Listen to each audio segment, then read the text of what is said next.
very much, Mr.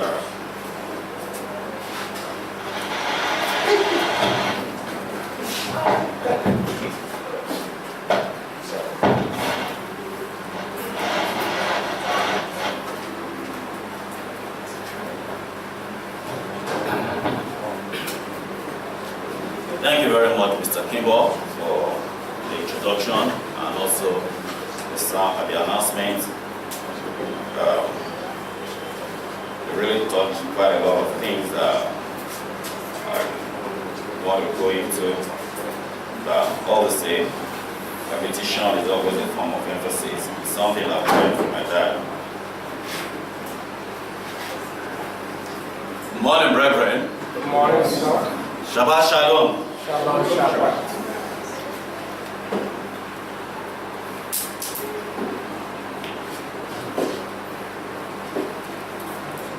A couple of years back, I remember me, myself, Mr. Kimball and MEC going on a challenge, looking for places where we could use for Challenger in Jos.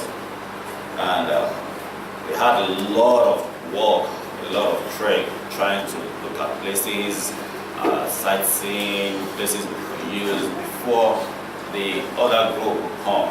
It's almost like an advanced search party for the Challenger. And one of those times, I remember us walking through the cornfields in a cold, dry region. Sometimes we have to even walk in the sun, up it there, and everything is just burning seriously. But then we have our backpack, almost 25 kg at our back, all the things we need to use to survive, to support ourselves for that period that we are. And we walked in those rough and not friendly terrain. In fact, touching the water alone, it's as freezing as the freezer temperature. It was not as pleasant as you think.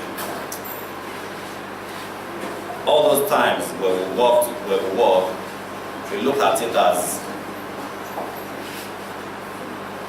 my mind was like, what is happening? How am I going to survive this? But one thing crossed my mind is that at the time we walked through those fields, those cornfields, as harsh as it was, we know we are heading to somewhere. It was miles away, and at the end of the day, we actually had to settle down, make our tent. We started preparing food. One thing struck me that never happened before, for the fact that I know I was hungry, but when the food was ready for me to eat, I have no appetite to eat. And that is not common about me. I had no appetite to eat. I couldn't eat that food because I was just like, how did I survive that long trek, like going all the miles? Well, brethren, I would like us to consider for my message today, going the second mile, or going an extra mile. But I'll choose the topic, going the second mile, because it is an instruction that Jesus Christ even admonished us. It is an instruction that He told us in the pages of the Bible that we should look forward to with joy, with happiness, with the attitude in our mind that doing it is not just for us or the person that we are even doing it for, but the fact that we are even doing it because He actually commanded us. And also the attitude we also stand to also benefit from it.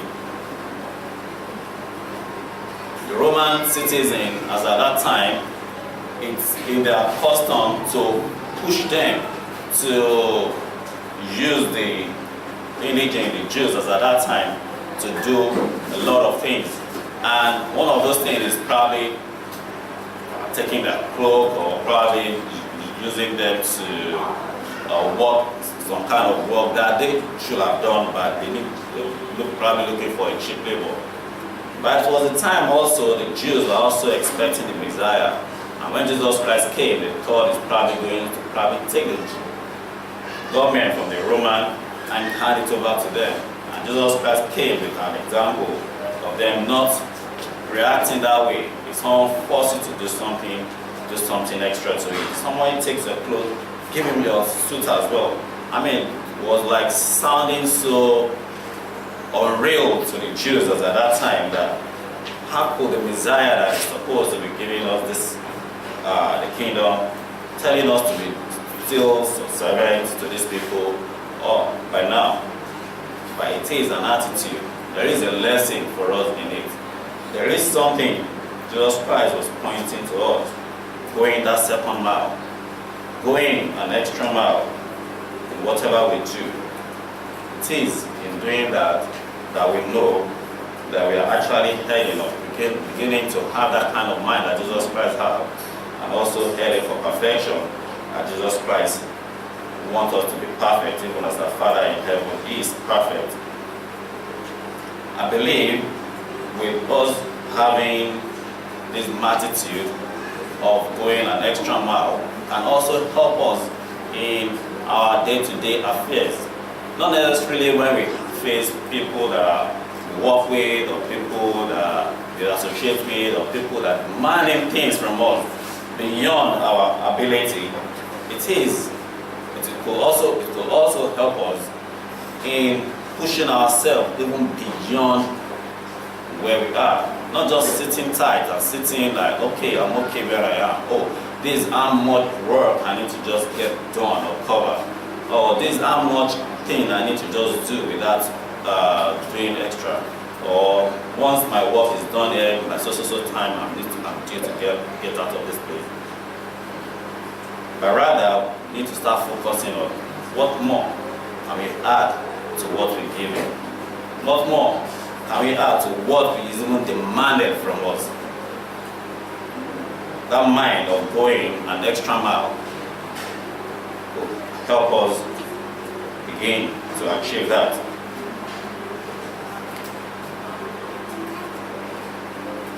Turn with me to Matthew chapter 25.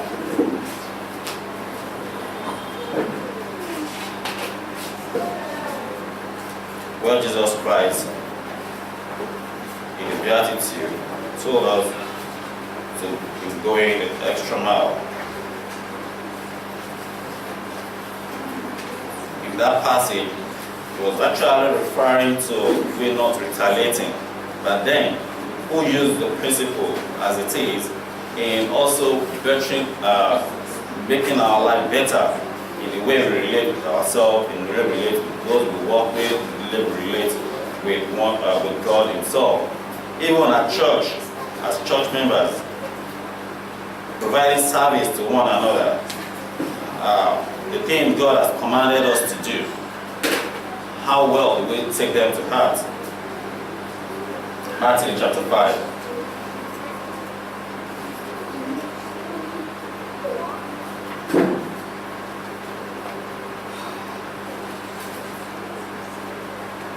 Verse 41, it says, whoever compels you to go 1 mile, go with him 2. And then when you are doing the second mile, think about you doing it even with smile, with joy in your heart. Think about it doing it with happiness, with so much grace, knowing that it's God you are doing it for. Knowing that it's God that has commanded you is doing it. Even as we study or move in life, even as we go to school, we're preparing for our academics, we put in extra effort in getting our degrees. The degree that we earn, or what we are earning or working for, we put in extra effort, study at night. That is also like going an extra mile in getting what we want. And indeed, going an extra mile costs a lot. It is difficult. Nobody wants to probably have a sleepless night because they want to probably get sleep, have an exam or get to understand a particular topic. Nobody wants to have a sleepless night because he wants to have an exam done, but you know the cost of you failing You know the cost of not doing what is right at the right time. And the cost might be so stressful on us that it might turn out that what we're even running from the first place, we'll have to come back and do it again. Going an extra mile. Thinking about it will also help us change our attitude. What is the first mile? What is the mile in the first place? It's just kilo, some 50 feet, or over 5,000 feet. The Greek word where it's coined from, the mile itself, means to impress into service, to get someone, to get things, to get service done. The Greek word from the Wine Dictionary means to impress into service. An example is when Jesus Christ was carrying his cross and so weak and he was so tired that he called Simon the Cyrene, Simon of Cyrene, and he compelled him to help Jesus carry the cross. But here, we're talking about how we can actually, from the word of Jesus Christ, begin to also see that, begin to have that attitude of we doing it with a heart that requires God in the picture.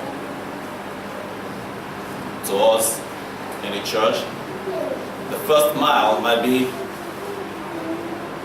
this: how much should I do?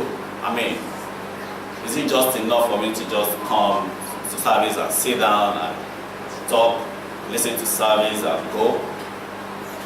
It could also be that how much faith should I have in God?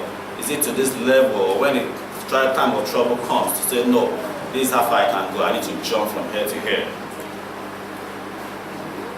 Also thinking about it in terms of our tithe that Mr. Itumbo was even talking about in the sermon. When we are required to pay our tithe, first tithe, and also keep the second tithe, I'm also thinking of saving an extra on the second tithe. Because we know things is something we will definitely need. The Bible didn't talk about vows and offering that we keep in making sure we attend this, we keep this feast. But then, are we going that extra mile in accumulating and making more effort in putting all these things together? And when it calls the service in the church, the time is right for us to probably clean the hall, to clean the environment, to wash things. How much volunteer do we get to come up? Or do we just say, okay, I'm just able to, I'll just only be able to walk to so period to so period, I'm able to finish with the rest. What effort are we putting into it?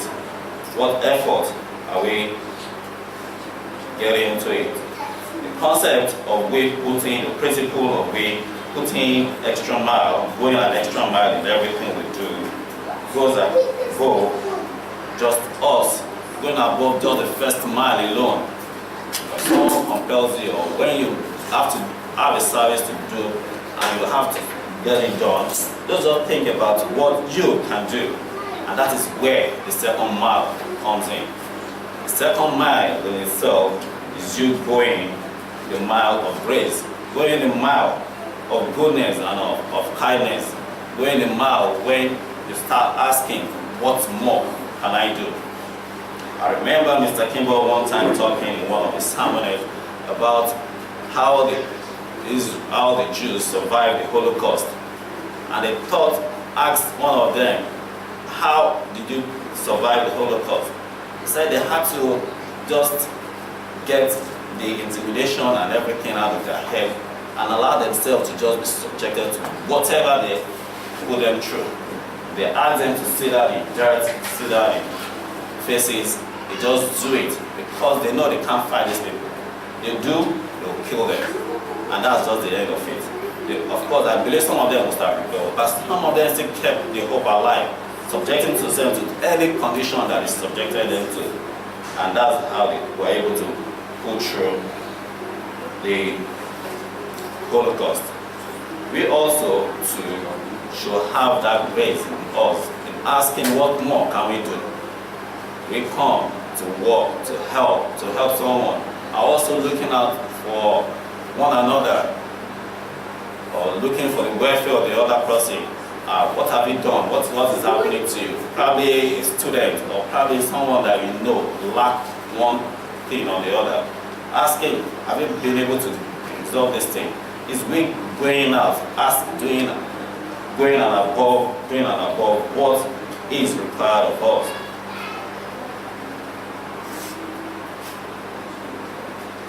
We need to step out and think about we doing and going an extra mile, going that second mile with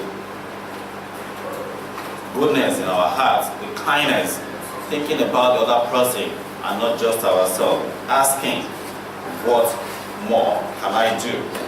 Come with me to John chapter 14.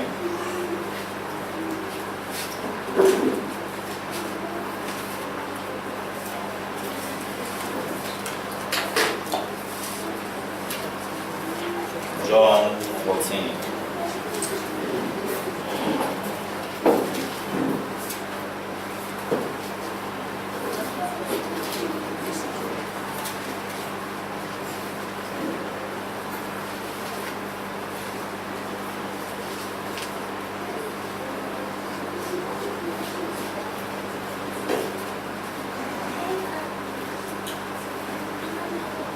In way accomplishing this principle of going the second mile is we knowing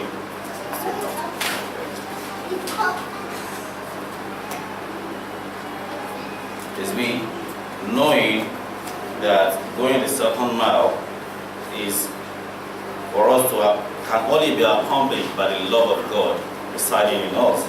Verse 23, Jesus Christ answered and said, John 14, verse 23, if anyone loves me, he will keep my commandments. If anyone loves me, he will keep my word, and my Father will love him, and we will come to him and make our home with him. It is we loving God first that will make us to go all the way out, to start thinking of what more can we do. Going that extra mile in the service of God. Going that extra mile in helping out whenever help is needed. Going that extra mile in taking time to even study the Word of God. Doing that extra mile in Bible study, in prayer. How often do we even take time to even pray? How often do we take time to study, to even meditate on God's Word? If we don't create time, it will just be another day just gone by. And just thank God for saving us for the day, thank God for providing us, for keeping us safe. And that's just the end. But we also creating time to reach out, to work on our spiritual life, and not just leave it as it is, laying back, thinking about, oh, this is what I'm required to just do. I'm required to just pray once. Or you just think, give yourself a limit. This is how far I can go. No, we need to think about going further, doing more.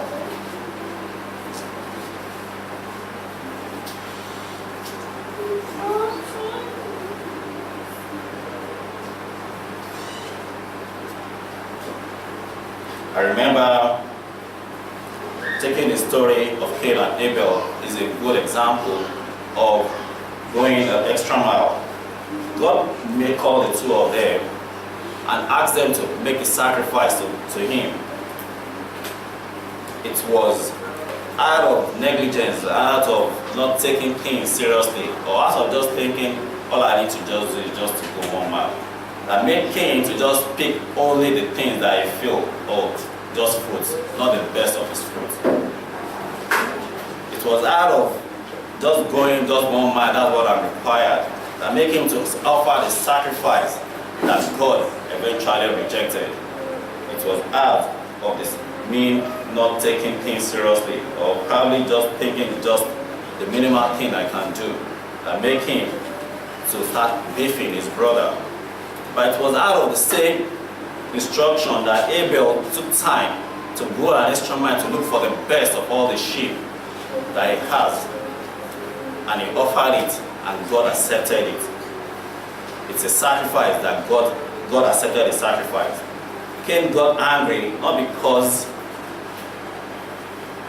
knowing that it was because God accepted the sacrifice of his brother more than I rejected his own. And eventually it led to hatred in him, which eventually led to the death of his brother. Again, the story of Abraham rescuing Lot is another point in case of example of God going an extra mile. After knowing how Lot departed from Abraham, and Lot decided to choose the best of the field to go and settle in, it so happened that the war came, and of course things happened, and he was captured, and all the goods and the properties was taken with them. But Abraham had a choice to say, okay, it's gone from me, whatever happens to me, I can choose to not just take part of it. But Abraham still took time to go after them and conquer the king that took them, and brought his brother home, his cousin home. Turn with me to Genesis chapter 14. Let's briefly read the account of Lot's captivity and his rescue by Abraham. We'll take it from it's from verse 1, but we'll take it from verse 5. In the 14th year, Chedorlaomer and the kings that were with him came and attacked the Rephaim in Ashtaroth, Canaan, the Zuni, the Ham, the Enim, the Shavim, the Carithiam, and the Hittites, as far as Benaram, which is by the wilderness. Then they turned back again to Mizpah, that is Kedash, and attacked the country of the Amalekites and also the Amorites who dwelt in Hazezon Tamar, and the king of Sodom, Gomorrah, where Lot resides, the king of Adar, and the king of Zeboim, the king of Bela, that is the Zoar, went up and joined together in battle in the valley of Siddim. Again, Chedorlaomer, king of Elam, Tidal, king of Bashan, Amraphel, king of Shinar, and Ariel, king of 4 kings against 5. 4 kings against 5. Now the valley of Siddim was full of asphalt-filled pits, and the king of Sodom and Gomorrah fled. Some fell there, and the remainder fled to the mountain. Then they took all the goods of Sodom and Gomorrah and all the provision and went their way. They also took Lot, Abraham's brother, and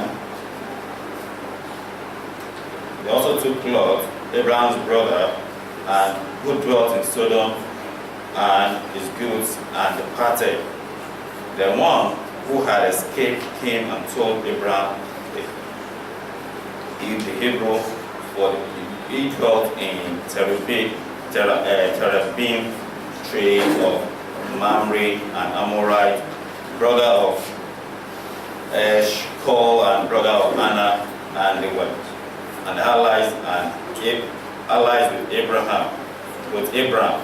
Now when Abraham heard that his brother was taken captive, that he camped his 318 trained servants who were born in his household, and went in pursuit as far as Dan. Here is Abraham using the little force that he has against 4 kings. probably with larger forces that are even more than his. So because he heard about his brother that was captured. Then in verse 15,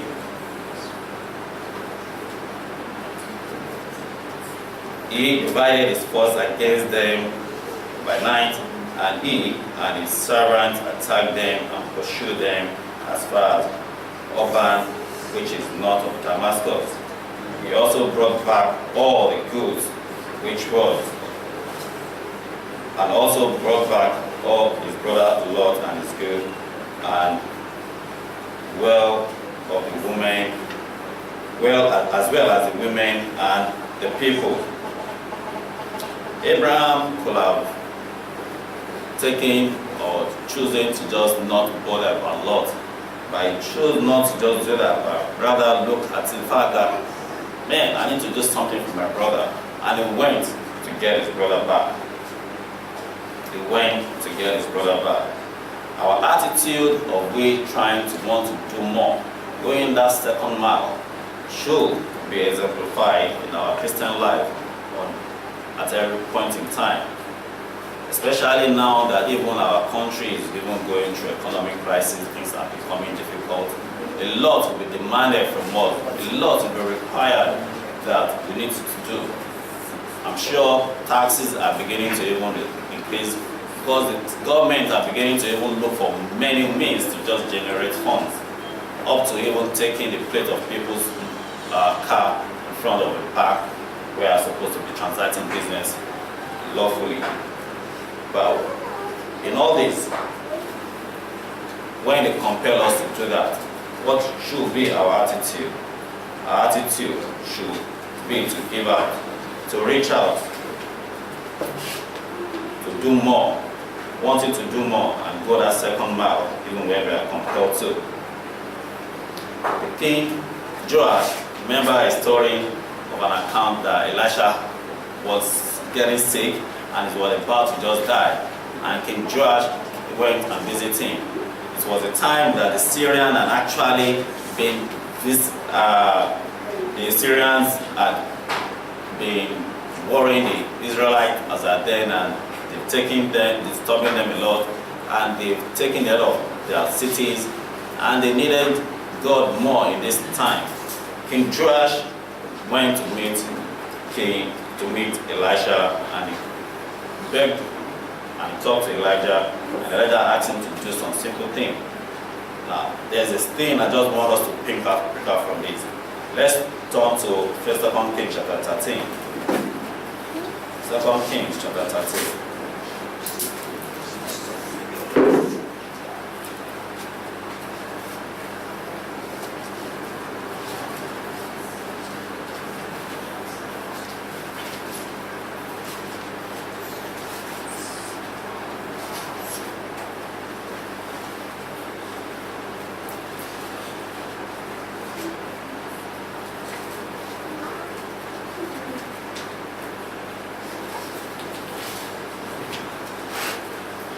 From verse 14, we see Joash coming to meet Elijah.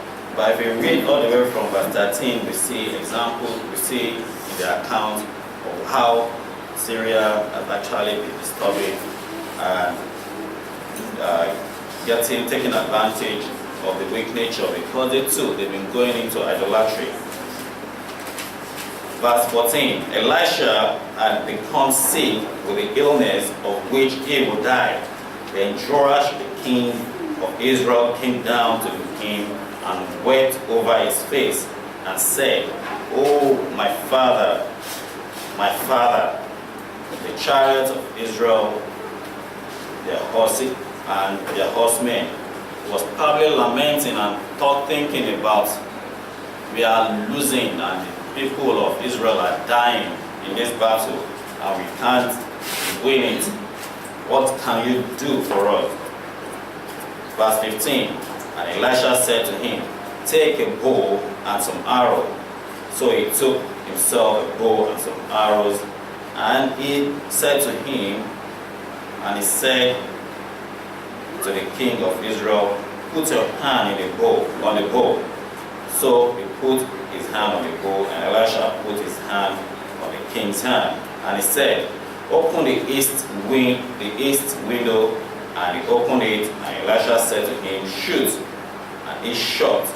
And he said, the arrow of the Lord's deliverance, and the arrow of deliverance from Syria, for you must strike the Syria at Aptech till you have destroyed them. Then he said, take the arrow, and then take the arrow. So he took them, and he said to the king of Israel, strike the ground.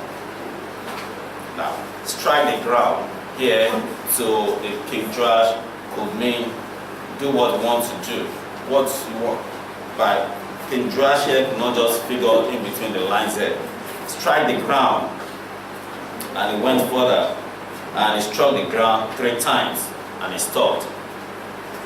He struck the ground 3 times, and he stopped. And the man of God was angry with him, and he said, why should you strike? Why you should have struck the ground 5 or 6 times, then you would have struck Syria till you have destroyed it. But now you will strike Syria only 3 times. If King Joash here had that mind of seeking to do more, the instruction is just to strike the ground. But he only did it 3 times. If you had done it more than what you have, more than time he even was taking in his own mind, he will have had opportunity to even destroy the Syria, to destroy the Syria, which is so much desired. By at the end of it all, you see that the Syrian, you see that trying to do more is better than trying to do less. Our ability to also want to reach out, to do, to help out, to give more of ourselves, to reach into people, to do beyond what is even required of us matters a lot. Let's turn back to where we started from, Matthew chapter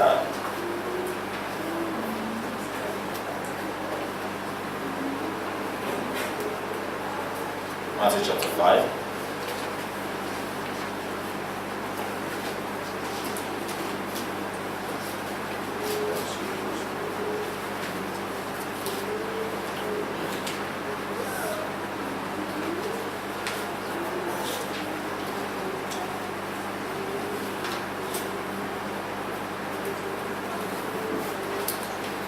Other attitude we need to start picking off from going an extra mile is revealed in this section from 38 to 42.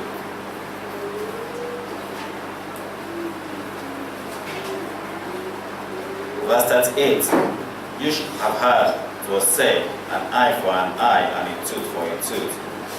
But I tell you not to resist any evil person, but whoever slaps you on the right cheek, turn the other cheek. Here Jesus Christ instructing us to not resist an evil person, to not think about the way things used to be, taking laws into our hand. That is an eye for an eye and tooth for a tooth mentality.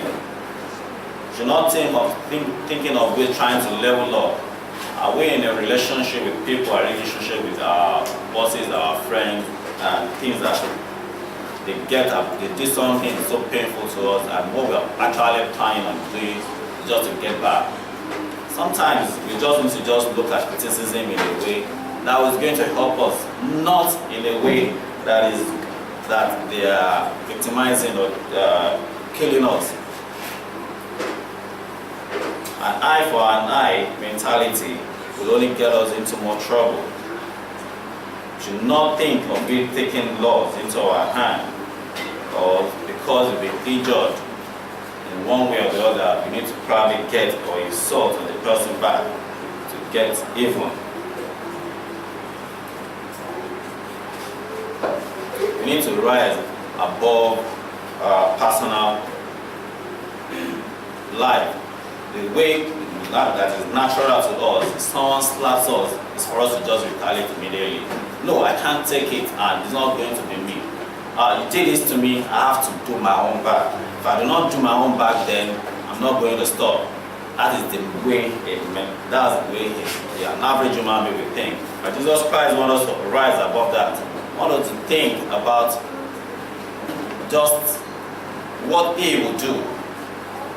What He will do, not what we will do. Jesus Christ was about to be killed. And at that garden, the armies came and they were all there trying to capture Him. Peter took the sword and cut off the hair of one of them. Jesus Christ could have left it like that, but He still went at that moment, still make a miracle and put back the hair. He didn't take law into His hand, and that should be. Verse 14. If anyone sues you, if anyone wants to sue you and take your tunic, let him also have a cloak.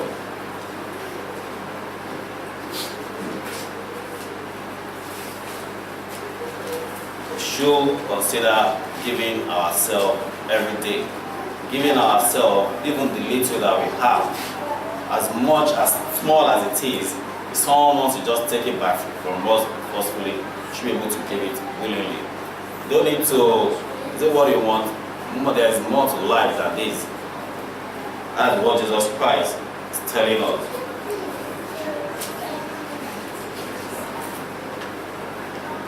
Verse 42. Verse 42. 41 and 42. Love, and whoever compels you to go 1 mile, go with him 2 miles. Give to him who asks you, and from him who wants to borrow from you, do not turn away. Then in verse 43, he said, you have heard that it said, you shall love your neighbor and hate your enemy. But I say to you, love your enemies, bless those who curse you, do not do good to those who hate you, and pray for those who spitefully use you and persecute you, that you may be the sons of your Father in heaven. For He gives His sun to rise on the evil and on the good, and sends rain to the just and the unjust. For if you love those who love you, what reward have you? Do not even the tax collectors do the same? And if you greet your brethren only, what do you do more than the others? Do not even the tax collectors do the same? Therefore, be perfect even as you are perfect in heaven. Brethren, in all this, the punchline is to know that whatever we stand to do in life, whatever we decide to do in our relationship with God, how we relate with Him, things we are supposed to do, we need to commit ourselves into it and by putting in more effort in whatever we do. Not just taking it light-handed or say this is what I'm required to do, or this is how far I can go. I can't do more than this. No, we need to step above our limit, move beyond ourselves, going an extra mile, going that second mile in every form of life. Yes, it is true, it is difficult to do. It is very difficult to allow someone to just slap, to have a slap on your face and have yourself turn the other cheek. Yes, it is difficult when someone takes your suit and you have to probably give him your tunic as well. Yes, it is difficult. When you are compelled to go 1 mile and you have to give an extra mile for it. But think about the reward. Think about what you stand to gain. Think about it.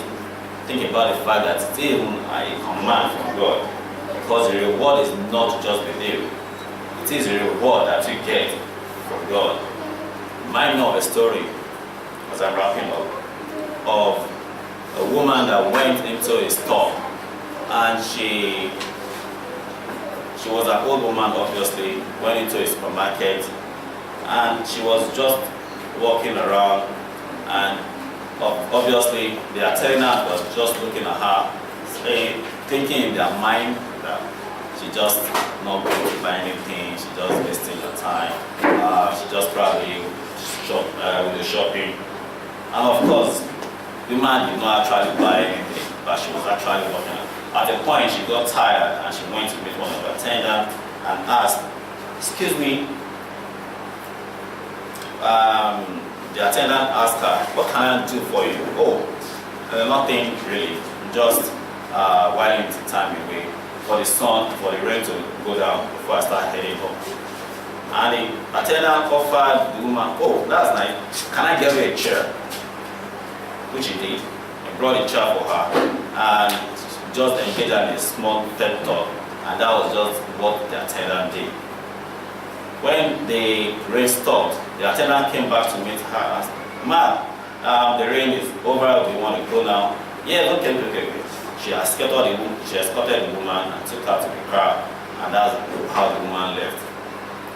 So happens a few months after that woman that the attendant helped sent a letter to the manager of the store that he requires the attendant, one main person by name, to come to Scotland to come and take an order for the furniture they need to use for the castle there.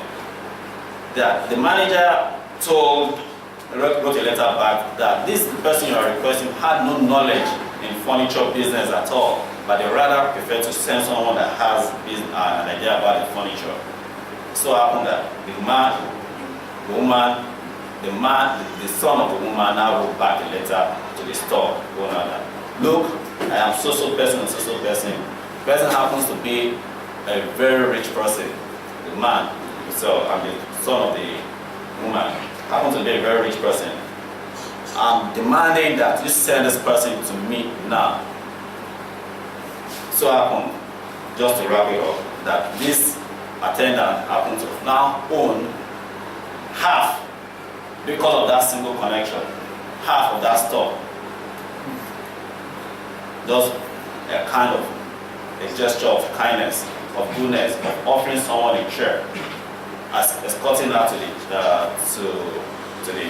to our car. Brethren, we need to do more. We need to step out. We need to do as we are required. For conclusion, let's turn to Luke chapter 17.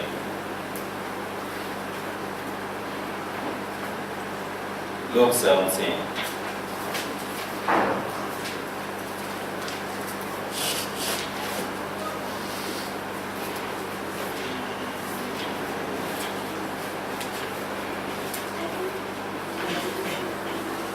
Luke 17.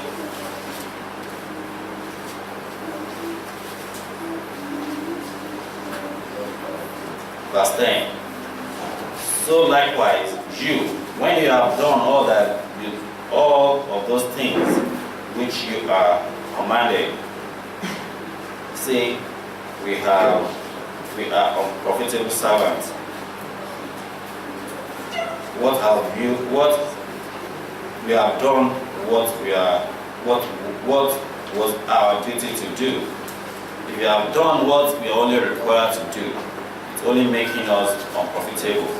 We need to do more than what we are even required to do. Shabbat Shalom, brethren. Shalom, shalom.